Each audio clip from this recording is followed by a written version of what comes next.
You should attend this course if you're a professional with practical experience in industry and want to understand how you can use simulation in order to improve a production system. You don't need to have any prior experience or knowledge of simulation in order to attend this course.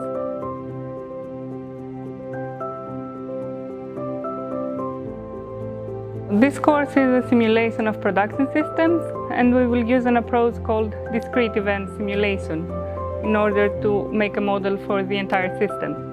In this model we can then use to evaluate and optimize the system. You should participate in this course in order to better understand how a production system can be modeled, evaluated and optimized.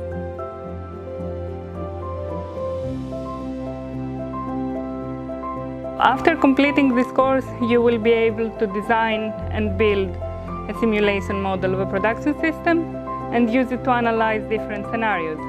This will be a blended learning course, so it will have material available online before the lectures, it will have real-time discussions and face-to-face meetings at MDH in Eskilstuna.